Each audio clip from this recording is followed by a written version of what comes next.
लोग जी मार समझ आपण मन केता छपड़ा न भल तुम भी भल कर फास्ट करी मोर जेटा सेकंड ब्लॉग गाइज जेटा मिनी ब्लॉगटा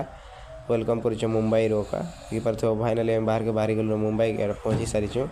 बाहर दुकान जीवार अच्छे से बाहर के आसे केता गार्डन मारी अच्छे गार्डन यहाँ गार्डन से गाड़ी पार्क मैंने करसन देख पारे थो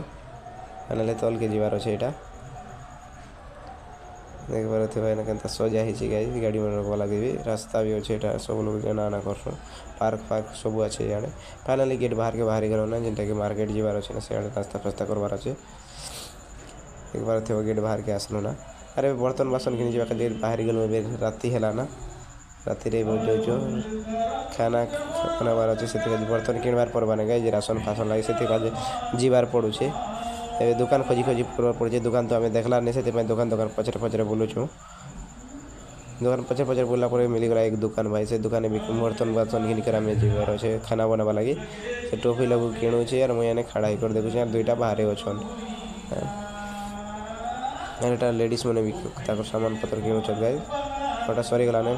किणा वीडियोटा भल लगे लाइक शेयर कमेंट सब्सक्राइब करो गाइज।